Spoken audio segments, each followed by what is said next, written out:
Je crois qu'on ne peut pas obtenir de progrès social et de progrès économique aujourd'hui avec l'euro. Je ne suis pas la seule. Excusez-moi 2 minutes. Parce que, vous savez, les Français qui nous écoutent, ils ont un seul son de cloche. Ils ont le son de cloche du système. Le système défend l'euro à tout prix. Au prix d'ailleurs du pouvoir d'achat, au prix de la protection sociale, au prix de nos libertés, au prix de notre souveraineté, au prix de tout. Il y a d'autres économistes qui préconisent la fin de l'euro, mais ils ne sont pas d'accord avec vous sur les modalités. Il y en a effectivement un certain nombre. Si, il y en a qui sont d'accord avec moi. Il y a M. Jean-Jacques Rosat, l'euro, comment s'en débarrasser. Il y a M. Alain Cotta, sortir de l'euro ou mourir à petit feu. Il y a M. Saint-Étienne qui nous explique qui n'est pas tout à fait lui d'accord avec nous, mais qui nous explique que l'euro est mort. Il y avait M. Allais, excusez-moi de le nommer, hein, c'est quand même le seul, prix Nobel d'économie français, chronique d'une mort annoncée sur l'Europe. Monsieur Morad El Attab, c'est dommage que vous l'invitiez pas plus souvent. La vérité sur la crise où il dit la même chose. Monsieur Nikonov, tiens, très intéressant. Monsieur Nikonov, c'est un homme de gauche.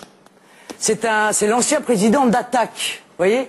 Alors pour ceux qui écoutent cette émission et qui sont de gauche, je voudrais juste lire une phrase.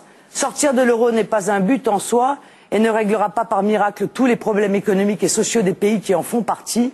Si la sortie de l'euro n'est pas une condition suffisante, elle est en revanche une condition absolument nécessaire pour mener de véritables politiques de gauche. Il faudrait, je pense, que Mme Aubry et que M. Hollande réfléchissent à cela. Aujourd'hui, grâce au Front National, eh bien, qui sert somme toute de laboratoire d'idées, M. Montebourg parle de la démondialisation. Mme Royal trouve que pour finir, la mondialisation n'a pas que des avantages. Je suis heureuse de voir que nous avons ouvert la porte et que d'autres, en l'occurrence, nous suivent. Et puis, il y a les économies, M. Langlais. Je sais que c'est quelque chose qu'on n'entend pas beaucoup dans la classe politique française, les économies.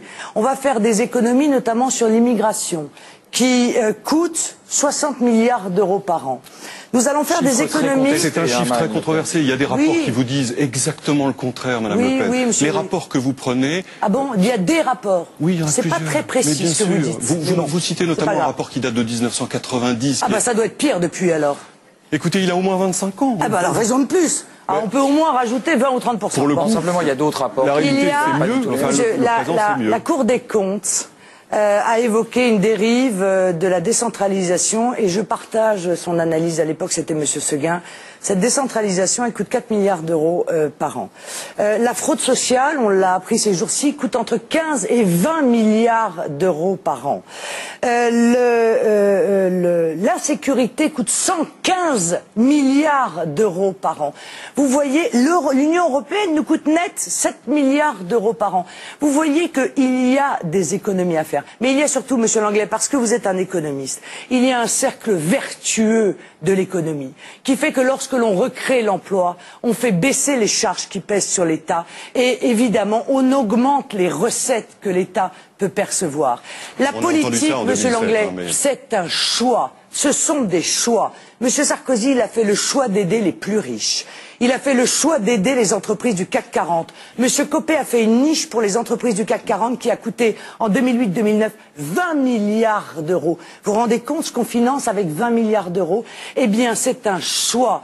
On a fait le choix d'ouvrir le droit à la retraite à des étrangers qui arrivaient légalement sur notre pays et qui n'avaient jamais cotisé dans notre pays.